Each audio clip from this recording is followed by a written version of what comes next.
We got some new people here and stuff.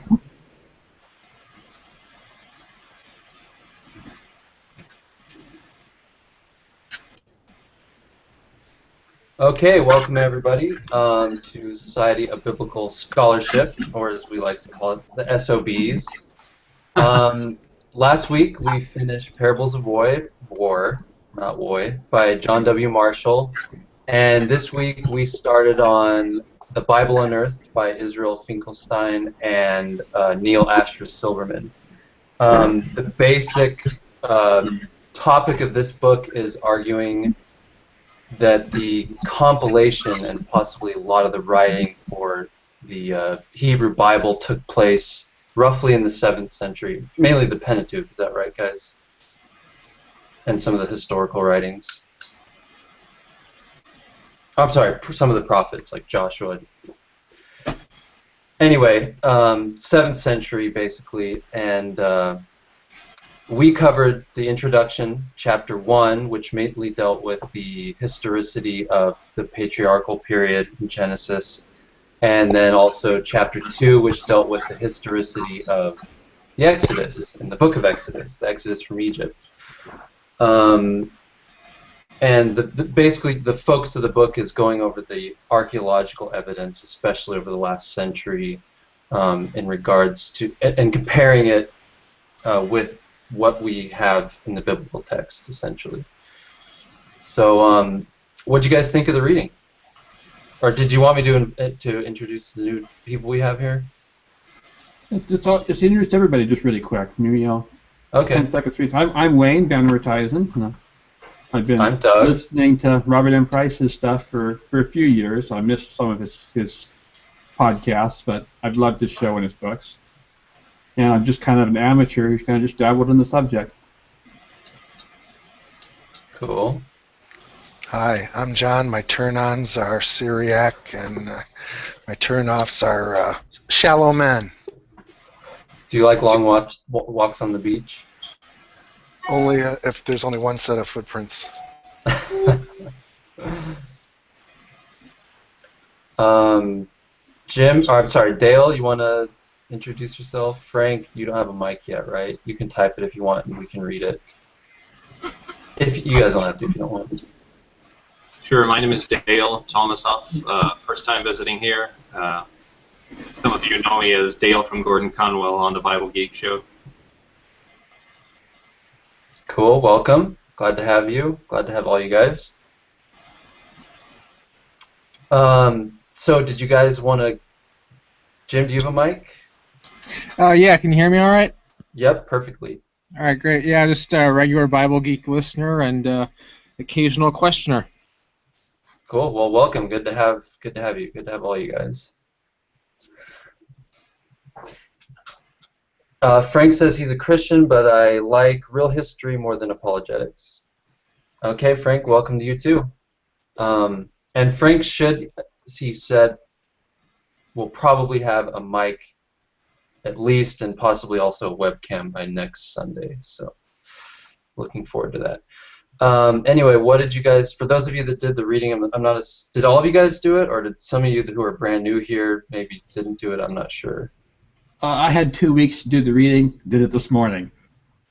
That's the SOB's tradition. Seems like. Yeah. So, what did you guys think of the first 2 chapters in the introduction and in general? This is another of those books that was a little bit different than I was expecting, but I like how it's different. It's better than I was expecting. Oh, okay. So I like his approach of, kind of explaining in quick summary what the biblical text actually says, kind of a sweeping summary, and then showing, the positive things archaeology has about that, and then getting a little more critical after that, progressively. I like the way he does that. Yeah. Or they do that. I should get 2 authors. I should say the way they do it. Yeah, yeah. And then John, you'd said that you'd read this book before, right? Did you want to chime in on anything on these first 2 chapters?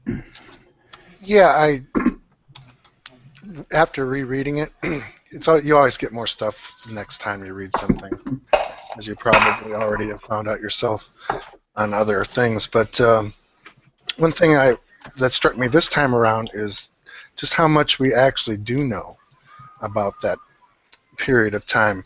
And it mainly comes from the archaeology. I mean, he goes into a lot of detail in the first couple chapters leading up to the critical view, as Wayne said, but he kind of gives you at first the biblical kind of account. And it's always good to have that as a summary, because I oftentimes forget not reading anything that's, that's dealing with the Bible as in apologetic terms, mainly the critical views I've been reading. So it's good to see that as a summary, so that it gives you kind of like a baseline to go back to. I think the biblical text itself is kind of too drawn out to keep in mind. So you kind of miss the forest and the trees. So seeing him, do the sweeping summary of it kind of helps you get the big picture in mind. Exactly, and then it offers a contrast. Yeah. A contrast with archaeology, right? Is that what you mean? Yes. Mm-hmm. Yeah, okay.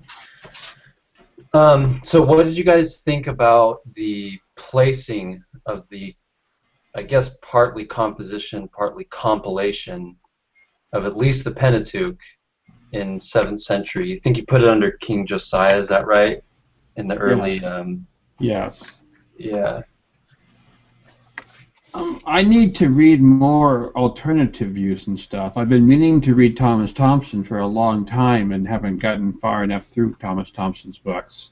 But just reading this book, he makes a very persuasive argument. I mean, any alternative to what Finkelstein is saying here is going to have a high bar to get over. What I especially liked in the first chapter dealing with the patriarchal history was, in a similar way that Gunkel had gone over some of the literary purposes of like the specific relationships between different patriarchs or patriarchs and foreign tribes or whatever. The same thing these two authors, Finkelstein and Silberman, touch on, but in this case they give us the historical setting of why these particular relationships described in the book of Genesis, at least, were put there, and gives us like I guess roughly 8th to 6th century BC historical setting for particular things. Like he mentioned the Ammonites and the the Moabites, and talking about how they can really be first placed around that time. And lo and behold, we have the mention of Lot and his daughters, and them basically giving birth to the patriarchs, if you will, of the Ammonites and Moabites. So in the case of Gunkel, we just got the general thing. Now we're getting a little more precise historical setting. So. Having read like Thompson and Lemke and Philip R. Davies, I guess, who else? Keith Whitelam. I have difficulty with some of that, what I was reading, but, I keep an open mind. Share some of that with us. Yeah, let us know why. I'm curious. Well, most of those authors are arguing for a much later date. And I remember, I think it was, I don't know, first chapter, or maybe it was the introduction, where it was talking about the archaeology has revealed that it wasn't just some kind of late priestly fantasy type story that was just developed at a late period, that it does have some basis in actual history, which, is true, and then it isn't true, because the history into the tradition at different times and in various ways. So I think, like, especially Thompson goes into a lot of talk about how it seems like history, but it really isn't history. It's more like various traditions that have been so assimilated by the authors of these works, and it could be later works too, that it just gives the impression of history, and it's very little actual history, in the same way that like Gone with the Wind incorporates Civil War history, but not anybody in it is actually historical. Yeah. So the other authors you're mentioning, like Thompson, and who was the other one? Lemke. Lemke, yeah. So I'm assuming they're arguing for an exilic or post-exilic composition. Yeah, there's a range. I think like Thompson is more radical as far as the later dating, but there are some of the minimalists that would date it to like at least like the Persian period. Now, John, my memory is a little bit fuzzy now from the reading this morning, but there seemed to be 2 or 3 items that Finkelstein mentioned that put a later boundary on the possible dating, on the reasonable dating, I should say. Certain foreign tribes and stuff that stopped being significant at a certain century and things. What kind of problem does that create for these later dates? Well, that's one thing that's interesting when I'm reading it, is because a lot of the minimalist authors that I mentioned don't have a grounding in archaeology. Right now it's kind of like 2 separate disciplines, where you have a group of scholars that are looking strictly at the archaeological data and some that are looking at literary tradition, intertextuality, that kind of stuff. So there needs to be more of a unity between the two. And there's always a delay. If somebody comes up with some archaeological data, it takes a while to filter into other aspects of the academic community where they can form opinions based on that. So what did you think? I think that at any period, even say if, like you mentioned, there was tribes that were no longer significant past a certain date, so there's like a terminus ad quem, I believe it is, for some of that stuff. I don't think that necessarily is true, or that information about these people can actually be incorporated in from other sources into it if literary need dictates that they would like to make a point using these people, because a lot of that were remembered. The people of the land and stuff had memories of these people, but not a lot of information. They're probably just vague memories. And there was probably also people that had information about these people. The scribes might have had access to Babylonian records that came also from Assyrian records that were transferred as empires rose and fell. So it's like if you went into a library and you wanted to create a historical fiction, you have a vast collection of stuff from which to draw, old records, stuff that may or may not even reflect the reality, but you might find a little tidbit that you might be able to use to your literary task at hand in order to prove a point or make a point or whatever. It all sounds good, John. I'm just winging it. Yeah, I brought this up about the later dating because that's what a lot of our interests are from that angle. Although it's kind of unfair to judge Finkelstein from that angle. Even though he does mention that view, he's primarily arguing against people who want too early of a dating. So we really can't fault him for not really discussing the pros and cons of the late dating that much. But he does give a range early on, yeah, where he would accept all the way up to the 2nd century BC, I believe, which would correspond that. But I thought he did. Anyway, that would make it more or less contemporaneous with the composition of the Septuagint, more or less. Yeah. Yeah, I was trying to look specifically for some of the stuff that would put a late limit. I didn't find anything specifically. The Ammonite thing and the Moab thing, it seems like they're arguing that between the 8th and 7th centuries, specifically the hostilities between Israel and the Moabites and the Ammonites seem to be like at a peak. Later than that, I don't really know. I don't know the history on that. Maybe it was a multi-century conflict, but they're placing it specifically in the 7th century. But then again, they may be ignoring later periods. Later periods where there was also conflict. So they may be limiting it too specifically. I don't know.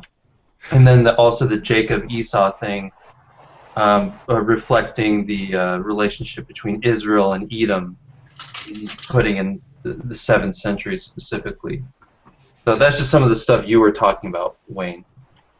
Thank you. Yeah. Well, what was occurring to me is, like, for instance, in the Dead Sea Scrolls, where they use different terminology to represent other groups in a symbolic way or a coded way. For instance, the word Kittim, which is usually taken to refer to Gentiles, specifically Romans, I think, is usually the interpretation, or at least the Greek Empire, depending on what era we're dealing with. But that association of that word with a certain group is known and is long past, but it's being reused by a later group because people know the associations that go along with that term. So you can bring in coded information about groups by associating their name with long gone peoples, long gone conflicts, long gone aspects of history. Just one little quick thing that Frank said in the side chat. Don't the authors say Moabite/Ammonite conflict doesn't appear earlier than the 7th century record? There was one little note, at least in the case of the Ammonites, where it says that the Israelites had militarily dominated the Moabites as early as the 9th century BCE. So in the case of the Ammonites specifically, I'm not sure, but there's a mention of some kind of conflict that the Israelites seem to have won as early as the 9th century BC.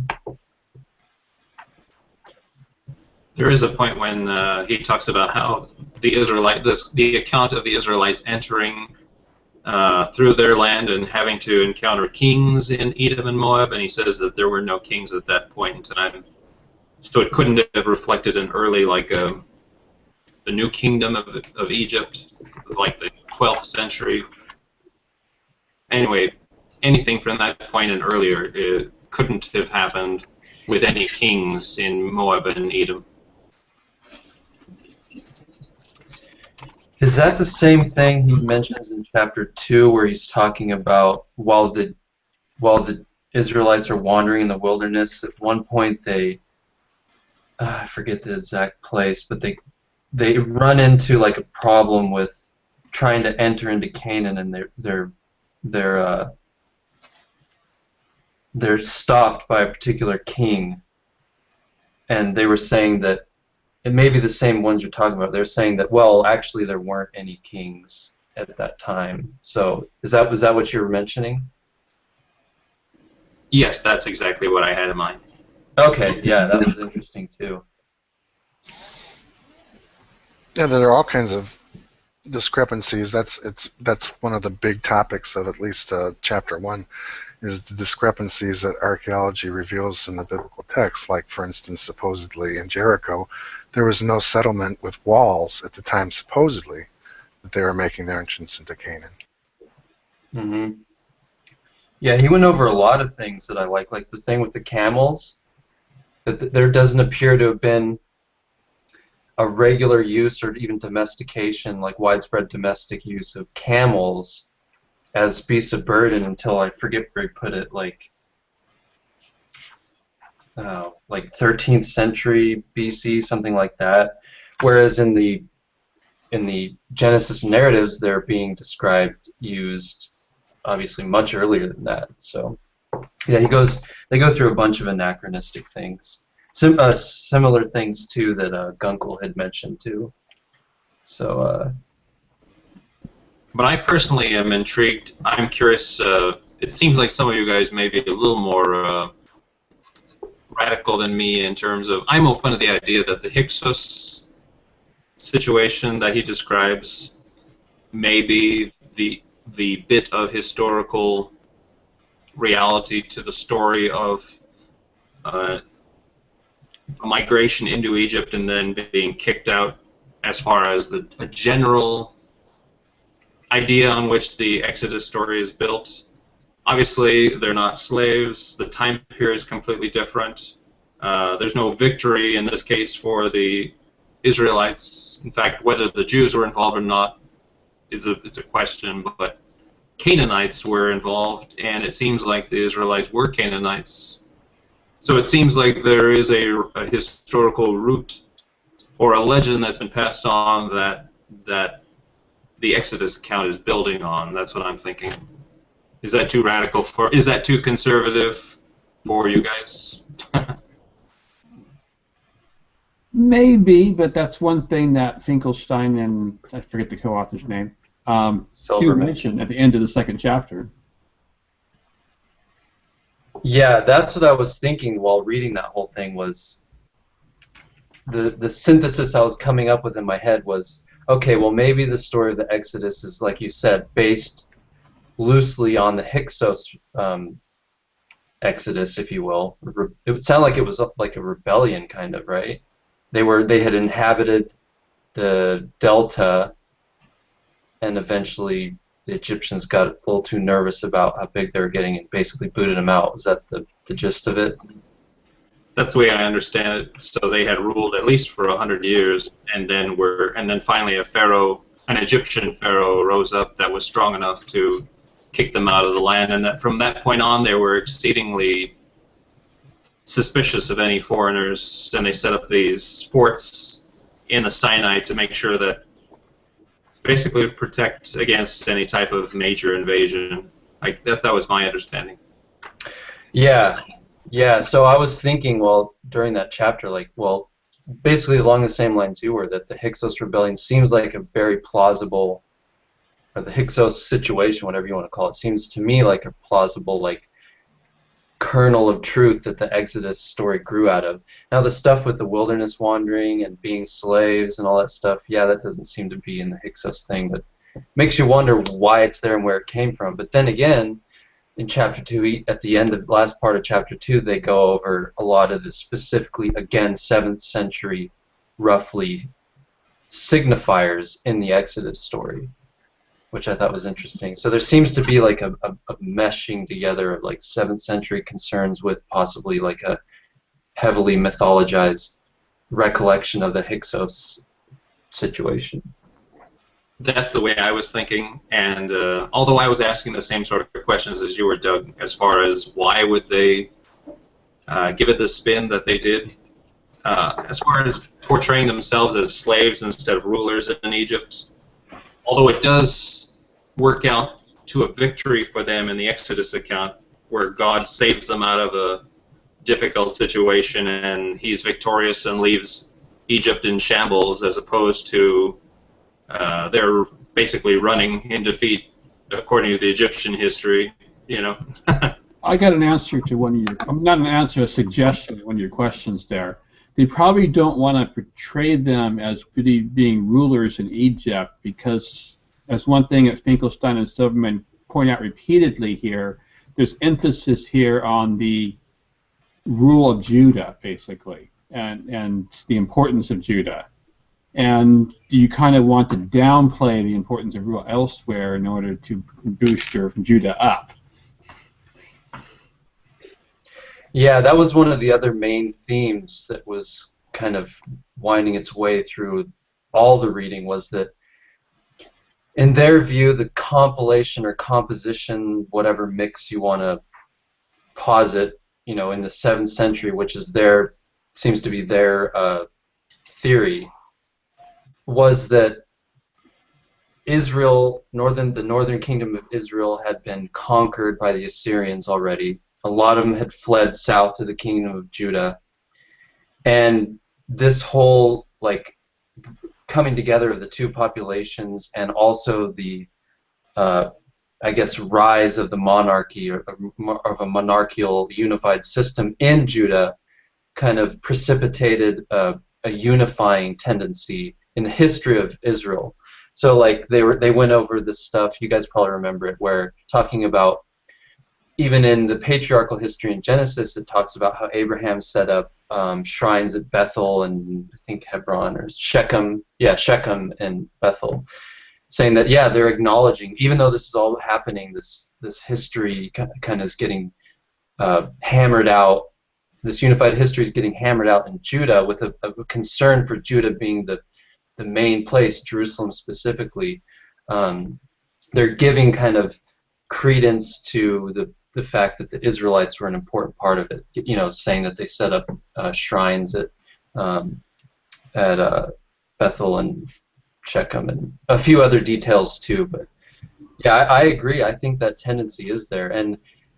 And if you guys remember from Gunkel's book, he seemed very he shied away from putting either J or E source specifically tied to Judah or Israel, respectively. he said that, yeah, there's a few things that seem to tie either of these documents to one of the other kingdoms, but in general, he said that they don't seem to really be exclusively concerned with one or the other. But here in this book, it seems like they're pretty sure that J seems very concerned with Judah, and the E source with the Israelite Northern Kingdom. Well, that's something I had noticed is that the first time I read it, I didn't really know anything about Richard Elliott Friedman. But now that I'm rereading it after reading Friedman, it's like there's a big consensus between Finkelstein, Silberman, and Friedman as far as the divisions go, because that's a big thing in who wrote the Bible, Friedman's book. That's really big, is the very precise identifications of North and South materials.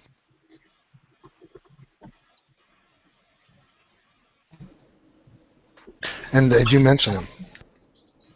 Like you guys, I was especially interested in this, the way he treated the fact that Judah, the writer was obviously from Judah, was interested in advancing Judah's interest into Israel's territory, so that it was the fact that he's basing Judah's interests on promises that are given to the patriarchs in a way to justify their expansion in the territory of the north. Now that the Israelites have been taken off to exile, this is to justify that they were all one people and they're entitled to that land as well. Anyway, I found that all interesting, very interesting. Yeah, I like that stuff too.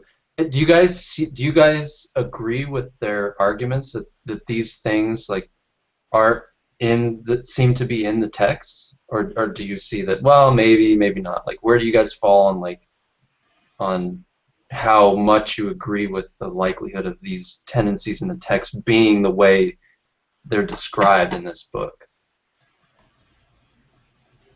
I agree. But maybe I'm just too easy to persuade on some of this stuff. I don't know. Yeah, I find it pretty convincing, but I have to go back and reread Gunkel because he seemed to, like I said, shy away from tying either the documents to either kingdom. So there's also the issue of, okay, nobody disagrees that there was a northern kingdom. Everybody accepts that. They would have the material wealth and infrastructure in order to do literature as part of, scribal kind of stuff. Judah, on the other hand, I think an interpretation of the archaeology supports that it was just a backwater until the Assyrians took away the missing 10 tribes of the north, and that, because that freed up economically the south to develop. But I never thought that there's evidence that Judah ever became a kingdom. Maybe powerful city-states, but that would be about it. That's why I think most of the literature that comes out of Judah and Judaism is Persian, post-Persian, that kind of stuff. I got a question not directly on the book we're reading, but just on the time period and the political environment and things. How much does the fact that Egypt controlled like the coastal areas around the Mediterranean, how much did that hurt Judah's economy and stuff with trade, etc.? Well, I'm just going to venture a guess. I don't know specifically about the history, but it seems like it would, like Ruben just said, it would probably have a huge effect. I mean, for one, they would have been cut off from direct control, at least, to ports, which were important.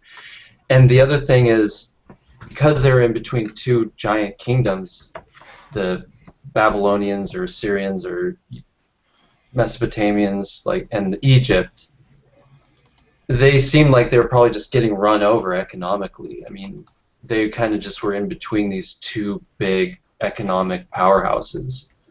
Yeah, I think a lot of us are, maybe not us, but a lot of people are used to thinking about Israel and Judah as like later maps, where they actually do have coastal cities. So thinking about the earlier time when they don't is kind of a little bit of a mental jump to go through. I want to read something Ruben just said. He agreed weighing that massively, it affected them massively, the economics. He said the Hasmoneans made it a point of taking the coast as quick as they could. The independence of Ashkelon, protected by Rome even before Pompey arrived in the area, really hurt the economy of Judea. I'm even wondering, like in the New Testament time period, if that's part of why Galilee is so important and not the southern coast, because Galilee is actually fairly far north compared to like Jerusalem. So I'm wondering if that's because the Egyptians, even at that time, still controlled the southern coast. Well, it seems like during the Hasmonean period they definitely did, because like what's described in the book of Daniel and the Maccabees, Egyptians still had an influence in the south, and that's just when the Romans were kind of starting to press their influence in Israel. That whole situation kind of was their foot in the door for having a big influence in that whole area.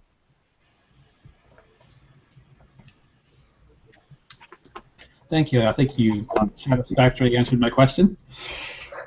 And Reuben. He says the inhabitants of Gaza were Egyptian Bedouin brought to the city by Alexander. Okay. Maybe. Is there some doubt on that? There should always be doubt. True. Do you think that the way that Silberman and Finkelstein present Judah, or especially Jerusalem, as such a small town before the Assyrians take Israel up into captivity, do you think that there was really ever a temple before they were taken off by the Babylonians, or do you think that it was just too small for that to ever happen? I don't know. I mean, In Baal-Hadad, there's probably a temple. I've always wondered if this actually was really a first temple or not. We always talk about the second temple period from the rebuilding, but yeah, whether there's actually a real first temple of the extent of the second temple is a big question, I think. But there's probably at least shrines there and stuff. I trust that much. And they mentioned too that there were probably temples or major shrines at the two, and I forget them, the two locales that were the two important settlements in the Kingdom of Israel, and then I guess there were two in Judah also, but eventually it had all just gotten centered around Jerusalem. Another question I want to throw in here, just maybe a lot of the listeners might like this, is what is the social and economic importance of having a central temple in these countries? Well, I mean, it's just a is it serving like a Capitol building kind of thing, like in modern times, like within a political center, or I mean, is it? Yeah, it was like the kind of the nation's Capitol building, and because like the cult of the temple was the central government and religious center of the nation, if you want to call it that. Actually, it's from a different time period, and it's probably more so the case in the first century. But what's the book I'm reading? I'm going to forget the name of it now. Anyway, one of the other books I'm reading, there's great, like a couple chapters where he goes over just how critically important the temple was in everyday life, especially in Jerusalem, but throughout, the territory. So do you have more examples? Of how important it was? Yeah. Well, I mean, that was the center of all the religion. I mean, that was, the holy place. That's where you came. Everyone came there to give their sacrifices. The main bank was in the temple of the nation, and the priests were also. I think it's at least at certain periods were the primary, or a large factor in politics too. and Ruben can correct me if I'm wrong. I think during the time of the kings, like, they weren't obviously as important, but So you'd think later on, late Second Temple period, they were the primary, I guess you could say, governing body. So you'd think having the religious centers more distributed than risk the trouble of that the Christians later had with the other religious centers. Then if there's multiple, more chance of heresy and stuff. So with a single center, you can keep everybody on the same page. I think that was part of it, and that was, they talk about the Deuteronomistic history section of the text here, and they're saying, yeah, that was a big motivator for the whole movement, was trying to centralize the cult, the religion, and also the other part of it was, again, trying to unify the northern and southern kingdoms, at least from the perspective of Judah. And also, like I said, it centralized political power too, because they weren't necessarily separate like they are now at that time. Isn't that a feature that they usually attribute to the priestly source as insisting that Jehovah chose, this is the place that he chose to put his name, that before that the Israelites used to worship God in these individual high places, and now that's being condemned, and now they only have one altar on which to offer sacrifices. So that was the priestly attempt to ensure their unique role in serving as priests. Isn't that something that developed?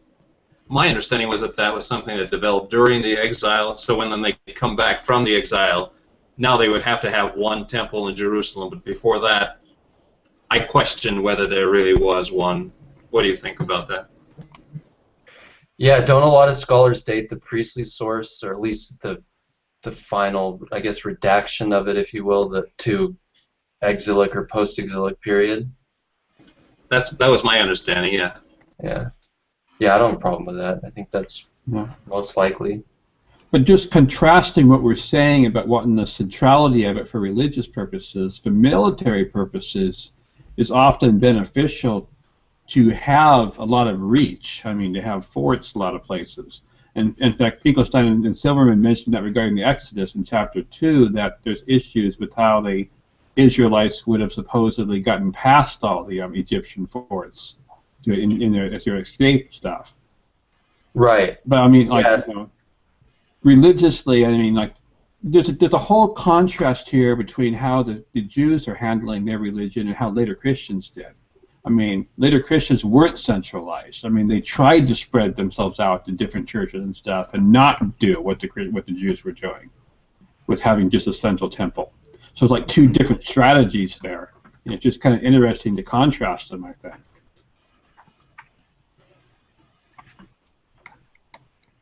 I just wanted to go back and mention one thing, because someone had mentioned in the side chat about the Philistines, and it was one of the listed. There was a section in chapter 1 called Some Telltale Anachronisms, and that's where we talked about the camels and stuff like that. The other one was the Philistines. I'm just going to read real quick from page 37, the bottom paragraph.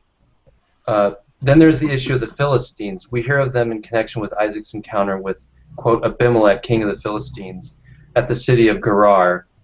And that's Genesis chapter 26, verse 1. The Philistines, a group of migrants from the Aegean or Eastern Mediterranean, had not established their settlements along the coastal plain of Canaan until sometime after 1200 BCE. Their cities prospered in the 11th and 10th centuries and continued to dominate the area well into the Assyrian period.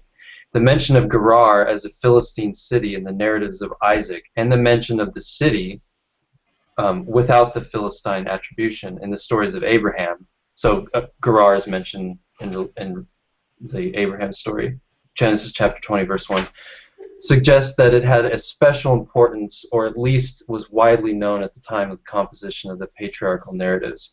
Gerar is today identified with Tel Haror, if I'm saying that right, northwest of Beersheba, and excavations there have shown that in the late Iron Age I period, the early phase of Philistine history, it was no more than a small, quite insignificant village. Okay, so that's putting a late... That's one of the things, particularly, that's putting a late boundary on the composition, possibly. But by the late 8th and 7th century BCE, it had become a strong, heavily fortified Assyrian administrative stronghold in the south, an obvious landmark. Anyway, I thought that was an interesting note on the Philistines, and someone had brought it up in the side chat. I think Brian.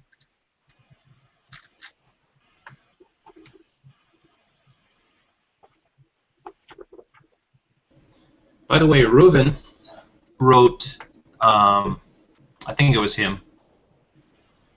Anyway, somebody said, no, it's Brian Green. He says, and Judah didn't exist as a state until after the Assyrians conquered the north. Is that generally the feeling that you guys had? I never had that impression. I mean, I had the impression from this reading that Judah's influence grew and it strengthened ever since that happened. But to say that it didn't exist as a state seems to be going too far. What do you think about that? Some scholars disagree. Some think that there were statelets that became more powerful. Some scholars accept that there was a minor state that became more powerful, as you were saying, Dale.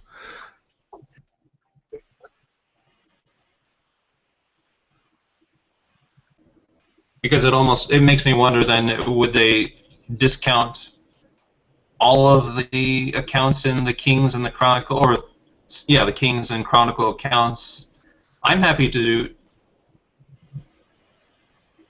the point where I'm willing to discount the concept of a united kingdom, and so perhaps Saul, David, and Solomon are a fictional account, but I'm still open to the idea that the kings of Judah that we read about and the kings of Israel that we read about are genuine accounts. Do you think that's wrong way of thinking? Well, personally, the first time I never actually read anything about them. I was just reading them side by side, and the first thing that struck me was just how similar they are in accounts. A lot of times there's just variations in names, and exactly the same shenanigans going on both north and south contemporaneously, just with slightly different names. So it's almost like the genealogies in early Genesis, where it's, Seth gave rise to Enosh, or Cain gave rise to Enoch. I mean, there's very similar. I would say that it was the kings of Judah were derived from maybe kings lists of Israel. That's fascinating. It's not always evident. I mean, there's correspondences, and sometimes it doesn't, but enough for the idea to pop in my head anyway. It sounds very similar. I don't want to change the subject, but it sounds very similar to the discussions in the book of Acts, where Peter and Paul are pretty much paralleled all through it, and the same things were said of each, and the way they speak is identical. Neither has any real individuality. The other interesting thing that they mentioned in this book, too, is that they said that there was archaeological evidence of records, Mesopotamian records, or Babylonian records, mentioning Israelite kings, same ones that are mentioned in the Bible, back to, I think they said sometime around the 9th century BCE, and up a few hundred years after that. So there's some kind of corroboration between the Mesopotamian or Babylonian, I get it mixed up as far as when the history was there, so you have non-biblical references to the same thing, same kings. There was a brief, I'll see if I can find it. But you said to the Israelite Northern Kingdom kings, right? So the idea that the Judean kings were a copy of that is still very plausible under what you're bringing up. Yeah, it's very plausible they kept records for, say, like the Assyrians to gobble up, since I don't know. I don't think it was Ashurbanipal, whatever his name was, or Ashur-Haddon. One of those guys was a fanatic about acquiring records from conquered peoples. So, it's very possible that Israelite records went to the Assyrians and then on to the Babylonians. Mm-hmm. By the way, since I'm so ignorant of that period from the Eastern peoples, like Mesopotamia is earliest, then it's Assyrian, and then Babylonian. Is that right? Yeah. Okay. Well, Mesopotamia is such a the whole generic, region. refers to the region, right? The Assyrians obviously came before the Babylonians. Both of them in Mesopotamia, though. Okay. So like the way back guy, like Hammurabi, he was Syrian, not Babylonian. I can't remember. Maybe about the changeover period, but Assyria basically in that particular area kind of evolved into Babylonia. There was conquest elsewhere, but I think regarding the actual capital in the area, I think there was just kind of an evolution. At least culturally, maybe not politically, but at least culturally. I think Hammurabi was an earlier. Yeah, the first Babylonian Empire. Yeah, a first Babylonian Empire, exactly, and then comes Assyria, and then Neo-Babylon. So when we speak of Nebuchadnezzar, so Nebuchadnezzar coming against Jerusalem, that was Neo-Babylon. Right. Reuben put a handy little thing in here. Yeah, he corrected. I was thinking wrong. I was getting Sumerian and Babylonian confused. That straightens me out. He laid out a historical timeline of what to call them. So Sumer's first, and then Akkad/Sumer, then Assyria, then to Babylonian, then Neo-Assyrian, then Babylonians, and then Persians. Okay.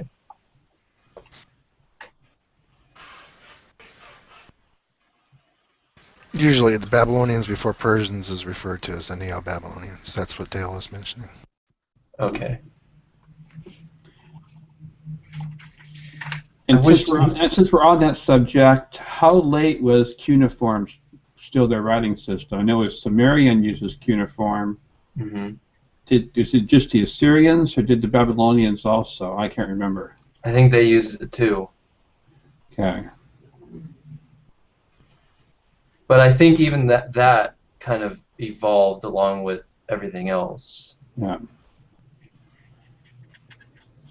By the way, going back briefly to the question of whether there was a temple in Jerusalem before the Babylonians came, that makes me also question about the Levitical tribe. Basically, whether there was such a thing, whether there was a tribe uniquely serving as a priesthood before there was actually a temple. Do you think that the Levite tribe was just a creation during the exile? That I don't really know. I mean, you have to ask the others. I was thinking when reading this earlier, though, it came to mind that for special numbers of significance, prime numbers usually have more importance in among people who get into the mystical aspects of mathematics and stuff. And even the number 7 and the number 5 have lots of significance in ancient times. So the number 12 coming up, which is an interesting composite number with lots of factors, but it still seems like maybe it's not prime because it is based on historical purposes. Like there actually were 12 that they tried to group in somehow, and that's what the number came out to be. But but the tribe of Levi, in a sense, is a 13th tribe. Yeah. So that also adds to my thought that maybe they are a later addition.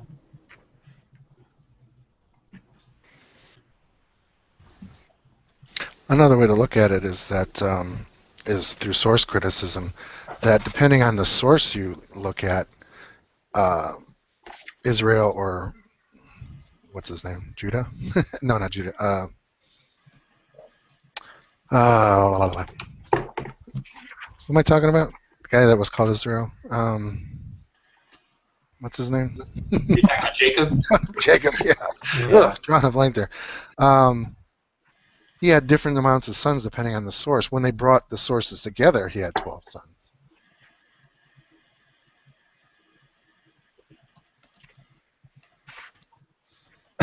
I just wanted to butt in real quick with that thing I found earlier. Page 18 in the introduction, actually. Thus,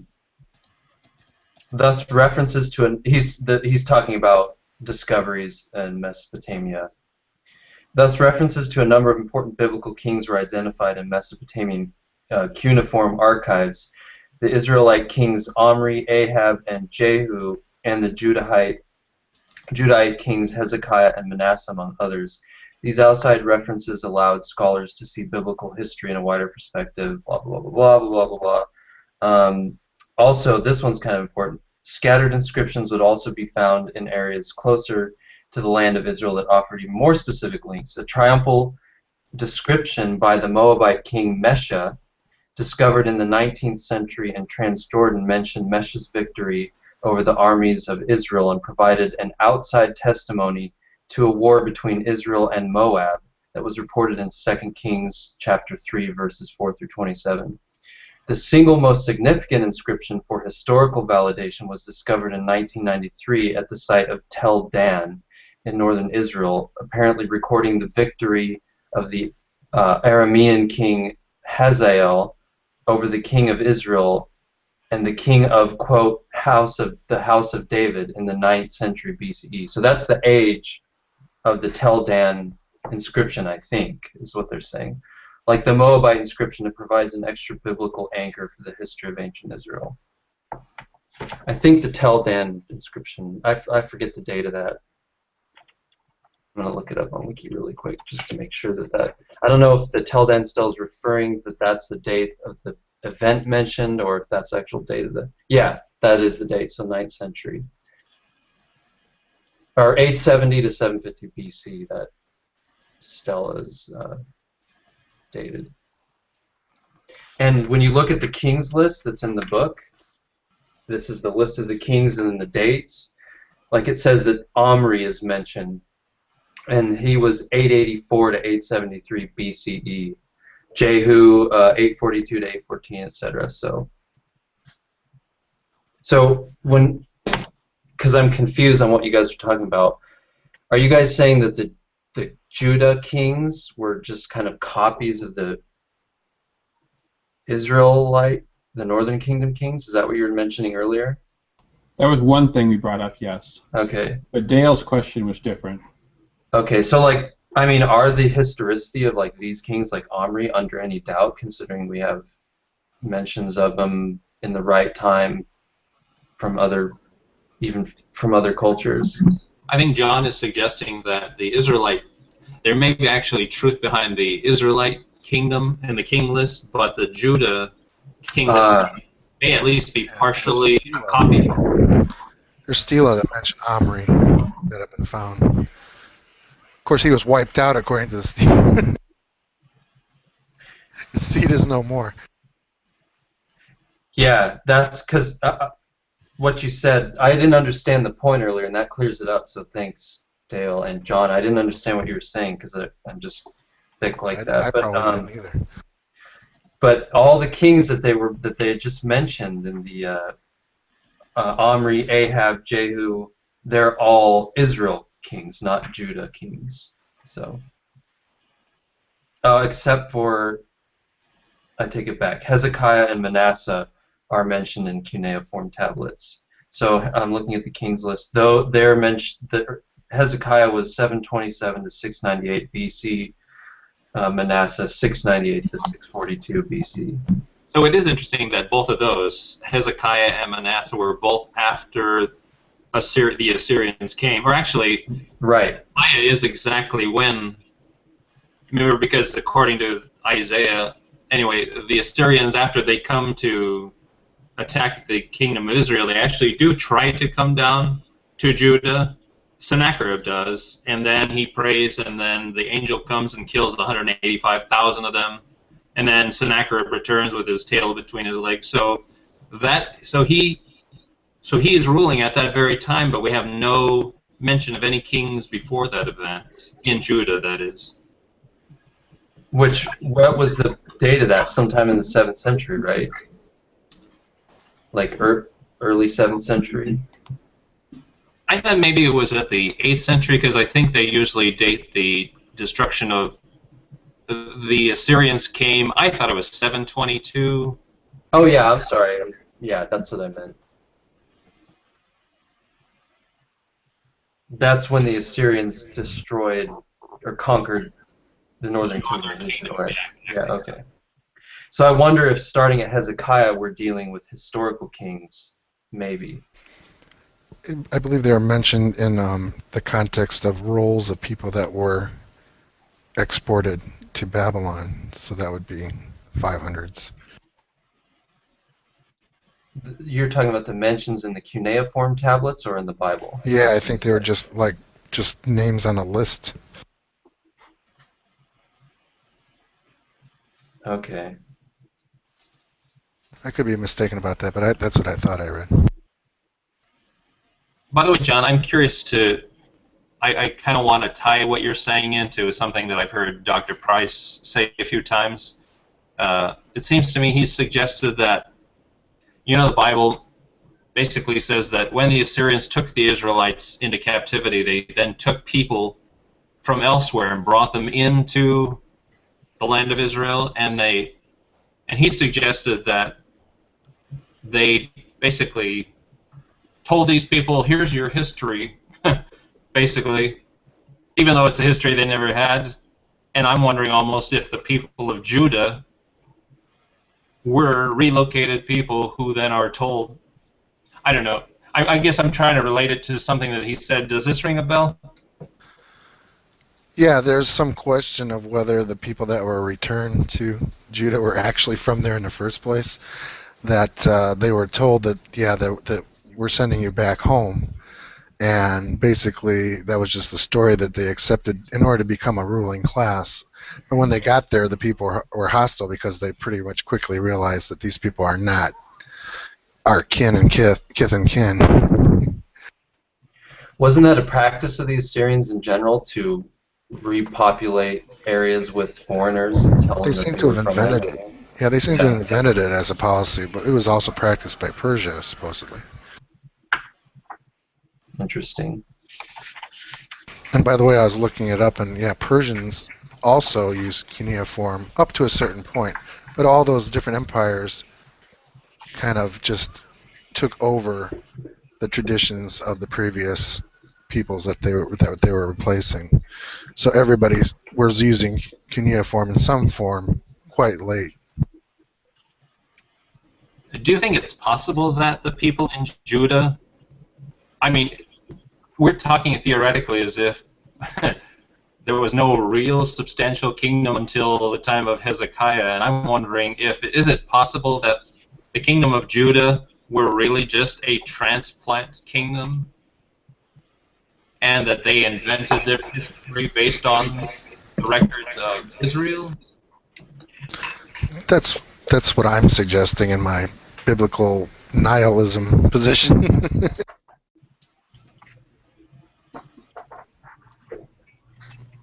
I do think we're maybe getting ahead of ourselves in discussing the actual book we're reading, though. I think we're getting off the topic of chapters 1 and 2 into stuff we should, probably later in the book. We should come back and maybe read some really radical minimalist books maybe next time we deal with the Old Testament. So, any other thoughts or any sections you guys really liked that you wanted to read? Feel free. I mean, I don't want to be the only one that wants to read selections from the books. If there was anything in particular that caught your guys' eye that you liked, feel free to read it anytime. Any Hangout, any future Hangout, anything like that. Yeah, I'm sorry I forgot about that. Otherwise, I would have made a note. Oh, don't worry about it. I'm just throwing it out there so no one forgets. Yeah. Well, there was one section, but I'd be darned if I could probably find it real quick. Remember what it was about? It was about. It was where he just kind of encapsulated the post-exilic archaeology. Okay. I wonder if that was in the introduction. No, I think it was in chapter 1. I think.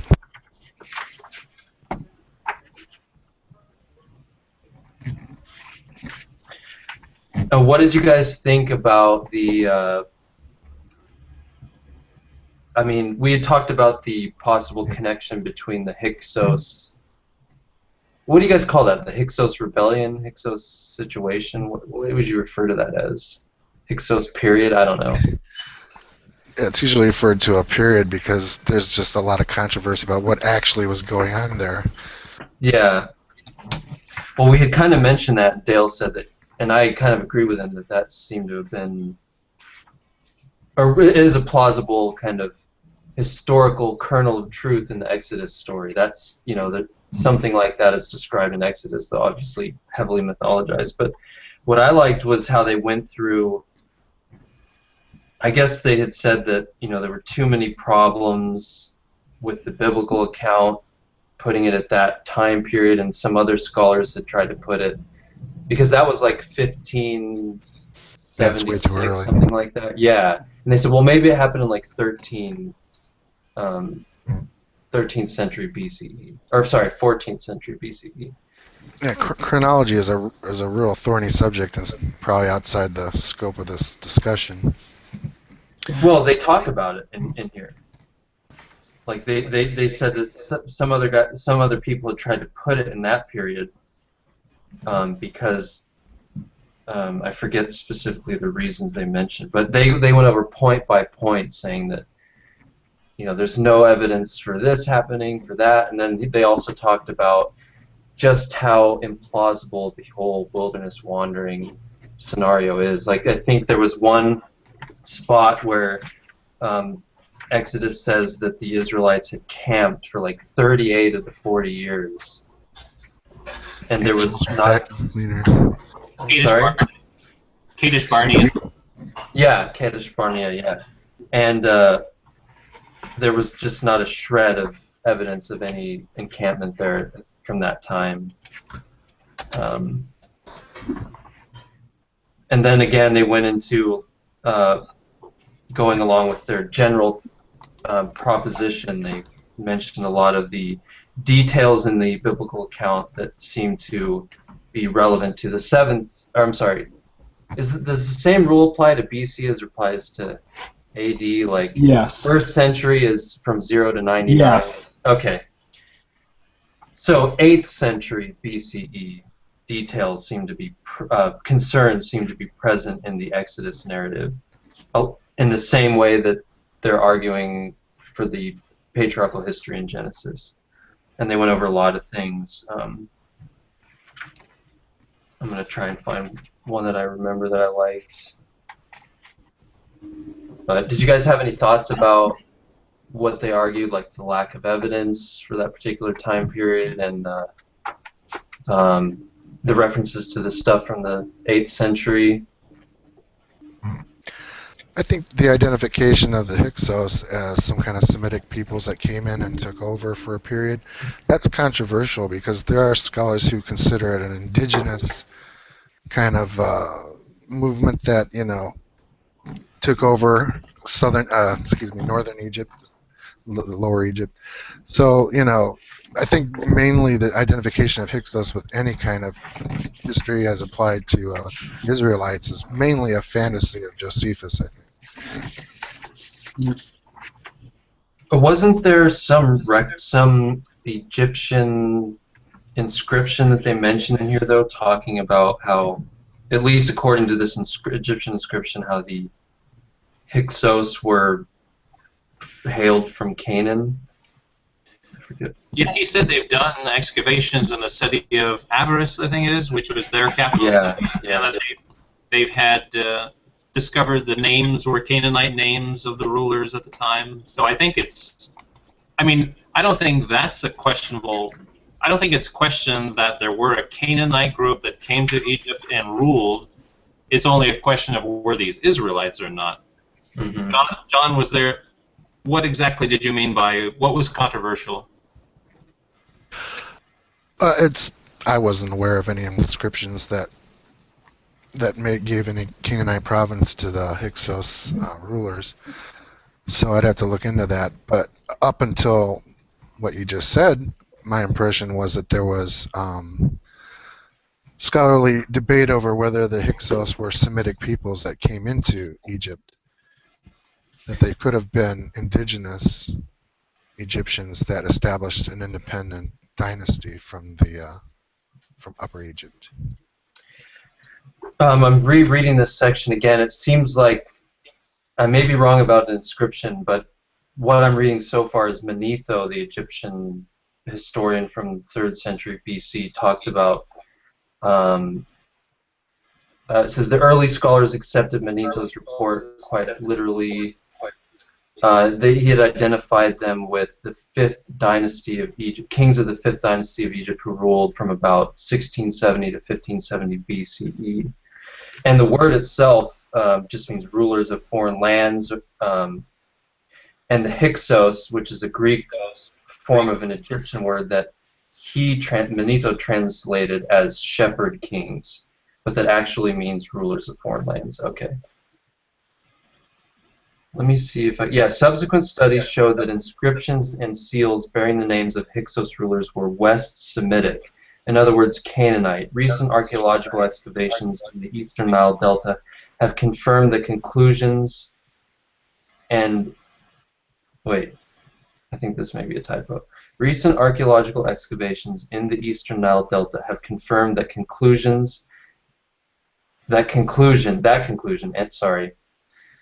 and indicate that the Hyksos invasion was a gradual process of immigration from Canaan to Egypt rather than a light military campaign.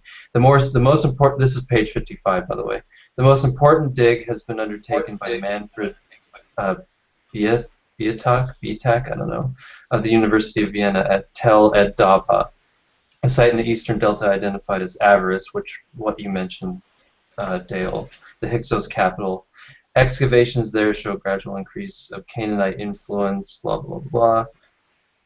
So yeah, is that the only signifier of Canaanite origin? Is the names, the Semitic sounding names?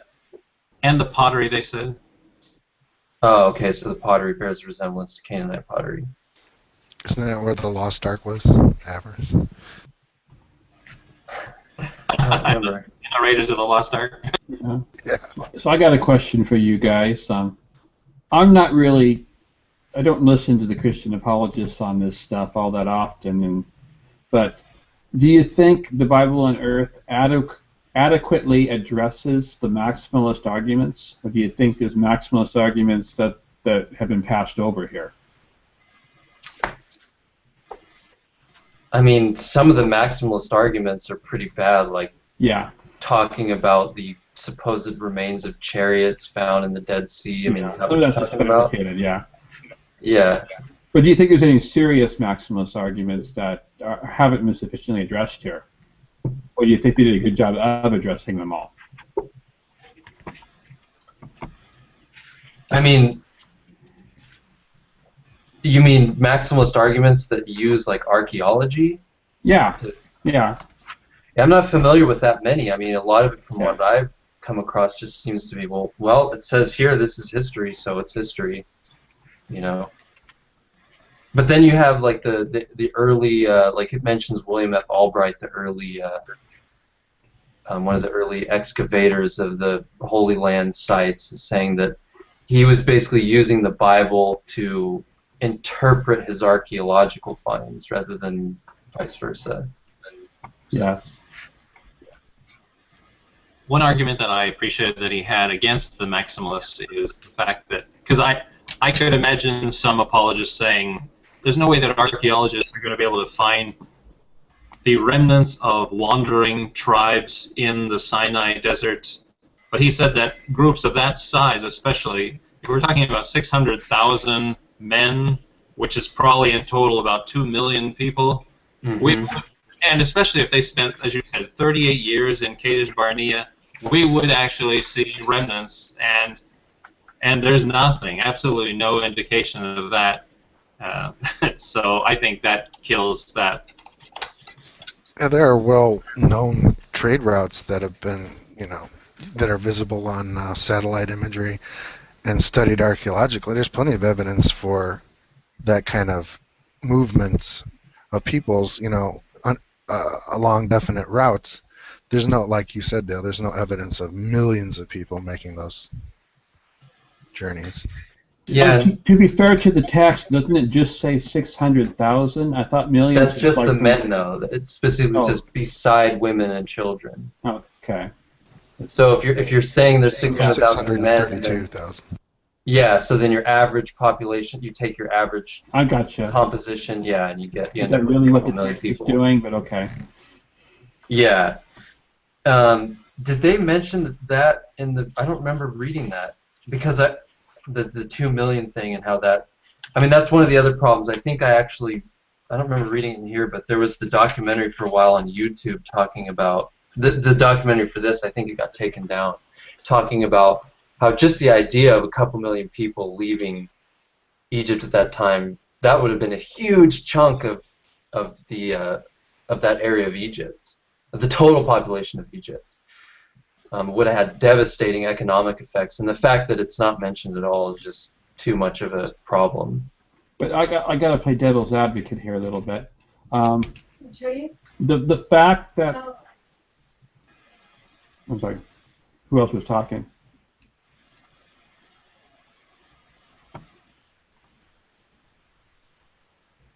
But the fact that one detail of the story, like the number of people, doesn't really work. But what if we take that particular detail to simply be an exaggeration? And could the maximalists defend an earlier Exodus with fewer people? Well, that's the position that was taken after it became apparent that there was no possible way that the literal story could be true. They started to just reduce numbers and reduce things like that in order to accommodate it. But I think that's like a zero-sum game you can play.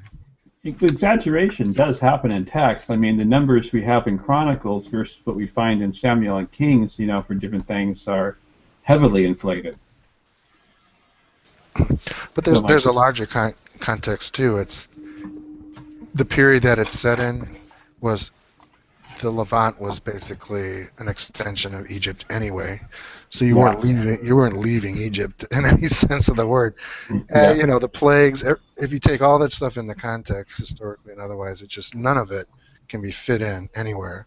Yeah, like I said, I was playing devil's advocate and just trying to go back. The Bible Unearthed is trying to argue against a lot of remnants of maximalist thinking and put them all to rest finally. So I kind of just want and I just don't read enough maximalist literature. I just have to admit that. I don't either. Just don't read a lot of it. Yeah. Well, I don't either, and one of the main reasons is the little few arguments I have read are so bad. Yes. That it just turns me off to the whole enterprise, honestly. Yeah. But still, in discussing this book, I mean, that should be one of the topics that we should at least address, because that seems to be the primary focus of the book. Right. And putting those ideas to rest. You're right. I agree. Yeah, we should give him a fair shake, because that's the point of the book. You're right. Actually, Wayne, I thought in a way he put it to rest for me. That is, when he talked about how after the Hyksos invasion, they built these fortresses in the Sinai, and they became, especially after Ramses and his time, they became paranoid in keeping track of any movement by foreigners into their land or outside of their land. And he said they kept strict records of that sort of thing, and there was nothing indicating any major movement. So we're not even talking about 600,000 men. It could have been much smaller, but still there would have been, from that point on, there would have been some sort of records, and there weren't. Yeah, I found that pretty persuasive also. The other thing, too, that I remember Dr. Price had mentioned, I don't know where he read this or if you guys know of other writings that mention this stuff, but just the what's the word I'm looking for? Just the what's that word for when a military force is invading another country and you need to make sure they're supplied well? Logistics? Yeah, the logistics of the wilderness wandering, when you look closely at the details of the biblical narrative, seem really far-fetched. I remember one thing he mentioned was they were sacrificing a certain number of animals every day for 40 years. Where the heck did they get all these animals? I think the biblical authors have recognized a little bit of that absurdity, because there's mention of God supernaturally making their shoes not wear out. Yeah, and the manna from heaven thing explains the lack of food. Yeah, so. I do think, though, that after the way they covered it, it made me think that the whole Exodus, it could be an invention, but in my mind, I'm open to the idea that it's a hodgepodge, because partly of the Hyksos, but then the biblical dating, as he says, is 1440, but nothing really can fit that dating. And the mention of Ramses, the city of Ramses that they built, he says, which they have the Egyptian records that indicated that Canaanites did help build the city of Ramses, but that was in the 1200s or the 13th century. But yet, nothing would work if you put it that way. In the 1200s, there's so many things that don't work. So it seems to me none of that. You can't really put all your chips in one pile. You have to, if there's any historicity, I think you're drawing from all kinds of different traditions that are being brought together in the 7th century. And by the way, I thought it was interesting that he mentioned that the Exodus, it's interesting that there's no name given to the Pharaoh, whereas in later Jewish literature, the pharaohs are always named. Yeah. So it's almost like a fairy tale story. Yeah. I almost want to forgot try to about play that. devil's advocate again, but this one's more tenuous, but I still want to bring it up. Even if we don't accept the Exodus, is there any way that somebody could salvage the stories of the patriarchs as having historical basis? I don't see it personally. I don't either, but I just want to put the question out there. I mean, you would just have to claim that that the Bible is recording history, and damn any other, contradictory evidence. Damn all the anachronisms. There were early attempts, like the Amurru theory, A-M-U-R-R-U, to account for the patriarchal traditions as having historical basis, but that's been abandoned for quite some time now. He quoted Sure. somebody that was suggesting that, I thought it was maybe Gunkel, that was suggesting that some of the patriarchal stories came from individual tribes that were then brought together. So if there was any historical Abraham, I mean, I'm willing to give up the idea and think that this all legendary stories, but if there was any historical Isaac, for example, it may have been a tradition that originated in one of the local tribes that eventually was put together. Yeah, I go along with Gunkel on that. I think that we eventually ended up with the 4 sources, but I think even they, rather than being just a couple or a few layers within each source, I think we have, especially in Genesis at least, a bunch of different stuff being brought together. So yeah, the whole thing coming from different tribes, I agree with that. But even then, I still think it's symbolic and literary, not history. And there's so much stuff, like the parallels between the Babylonian kings list and the patriarchs, and there's obvious literary conventions happening in there, like the thing with Lot and his daughters and the Moabites and the Ammonites, and I mean, it's just endless. It's just there are too many things like that for me to think that we need to posit a historical record there. And then all the problems that this book is laying out. That not only that, I mean, the archaeology. There's too many archaeological anachronisms and obvious archaeological problems with the narratives, and I just don't think there's anything left to make you want to go that far. Yeah, I agree. I just wanted to put the question out there. I thought it was something we should at least mention for the viewers. Yeah. Yeah, I think like the sacrifice of Isaac story, that's obviously a symbolic account just about the end of human sacrifice in general, and and just switching over to animal sacrifice. So I don't really see that as having anything that would compel us to think it's historical at all. It just seems all to be a creation just to make the point about no more human sacrifice. And add to your point, Wayne, is the fact that I've always been intrigued, even when I was a Christian, the fact that it happened on Mount Moriah, which is the Temple Mount. So that clearly has a connection to the sacrificial system there. I think it just adds to your idea that this is a legendary story. I didn't realize that point before. Yeah, I agree now. But thanks for bringing that up. I didn't want to pass up something Ruben had mentioned too when we were talking about the 600,000 men only that left Egypt, and we said that's about 2.5 million. I'm sorry, about 2 million. And Ruben was saying there were at that time there were between 2.5 to 3 million Egyptians. So how could there be 2 million Israelites leaving Egypt? That would be almost the entire population of Egypt leaving Egypt. There's one other thing I wanted to mention. I forgot. Considering most of them are wiped out by 10 plagues. The one point I want to bring up, though, regarding numbers in the Old Testament, especially in the historical books in the Pentateuch, is they're different in different texts. And there seems to be issues with how numbers were written down in ancient times may have changed over centuries and got reinterpreted or something. Because like the differences in the numbers between Chronicles and and Samuel and stuff is whether those are actual deliberate exaggerations or whether they're just changes in how numbers have been read is a question.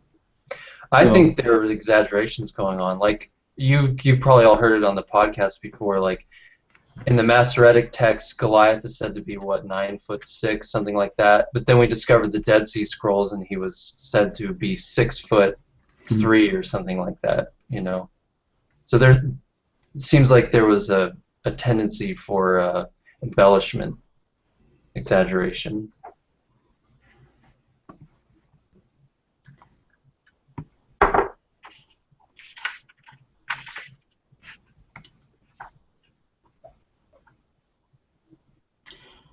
That brings up the question, though, whether an earlier source had a smaller population for the Exodus, and it just later revision of the text increased the number.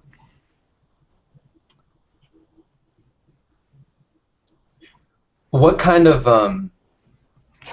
numbering system could account for the differences, though?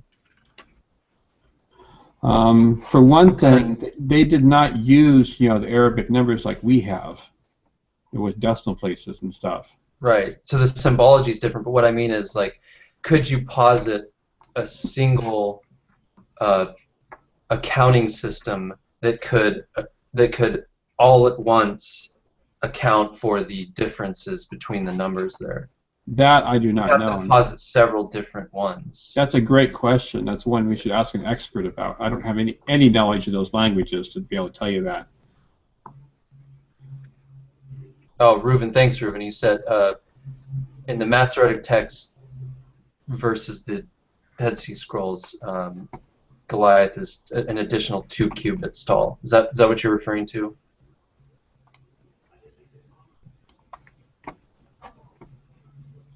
Yeah, the Dead Sea Scrolls text of Samuel, the 1st century historian Josephus, and the 4th century Septuagint manuscripts all give his height as 4 cubits and a span, which is 6 feet 9 inches or 2.06 meters. Later manuscripts increase this to 6 cubits and a span, which is 9 feet 9 inches or 2.97 meters. Thanks, Reuben. And since we're already talking about numbers and stuff, I guess this is a good place to fit this in.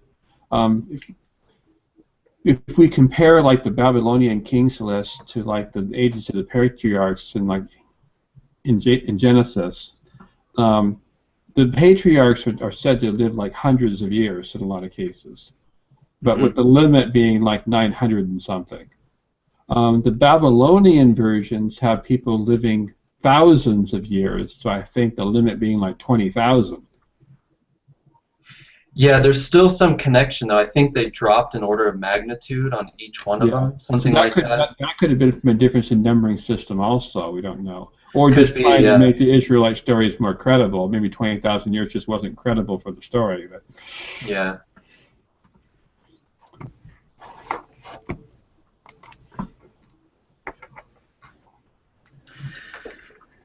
Anyway, so yeah, that was the basic outline of chapters 1 and 2. Yeah, we kind of jumped back and forth between the chapters, but we covered it, I think. Yeah, that's fine. I think that's fine.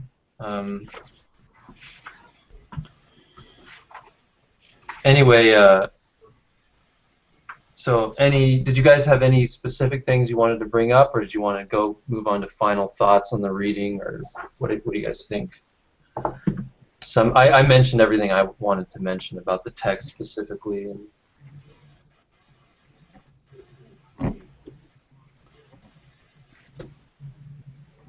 Nothing? I'm just glad you guys chose this text. I've been wanting to read it for a long time, so I'm glad to finally be forced into it. And it's helped to open my avenues of thinking that I've never considered. So that's why I hope you don't mind, we got off topic a little bit, because he did when he entertained the idea of not just the patriarchs and the Exodus, but he also went into Judah and Israel and how all of that fits together. And I'm anxious to see him when he develops that further. But anyway, I'm excited to continue reading. Yeah, same here. Yeah, I can't. The next chapter is the conquest of Canaan, which I can't wait to read. Yeah, one thing that Finkelstein and Silberman said in the introduction is just kind of a quick sentence, but it packs a lot of importance in the one quick sentence. And I don't remember the exact quote, but they were talking about we got to stop looking at this account sequentially. That basically, you know, some of these things are all written in the same time period, even though the narrative that they create has a sequential, you know, time period over centuries. That they're not actually sequential from the standpoint of their authorship.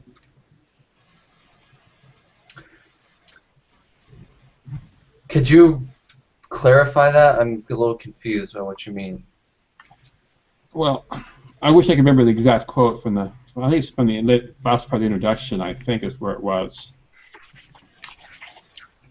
But he just basically says we have to stop thinking, you know, that this was written, you know, about this time, and then this is written about the next time, and this is written about a future time and stuff. That we have a lot of stuff written at the same time period, and if we have a sequential mindset to it, to the setting of the writing, then we're just going to get confused.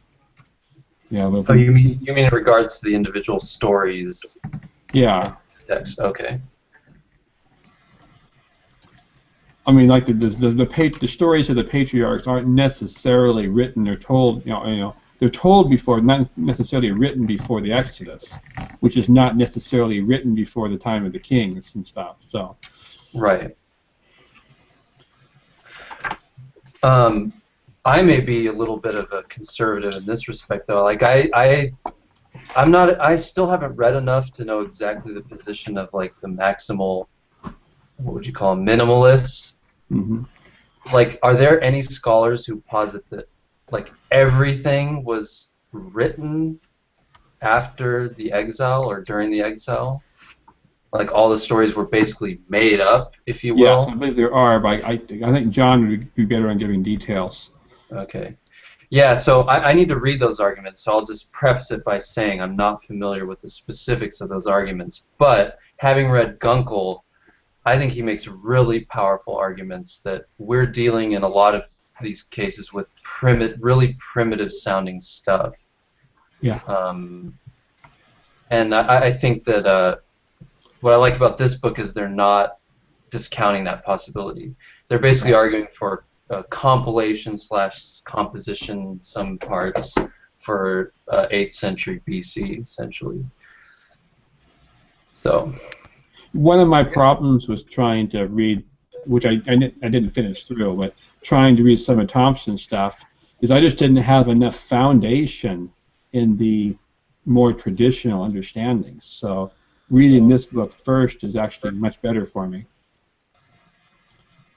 Yeah. Also distinguish between, because there's like 3 schools of thought. There's the total apologetic point of view. There's this maximalist point of view, which is somewhat scientific, and then there's the minimalist. And the latter two are operating with the same data, but there's like, you have to distinguish. There are apologetic arguments that maximalists do not agree with and would never make.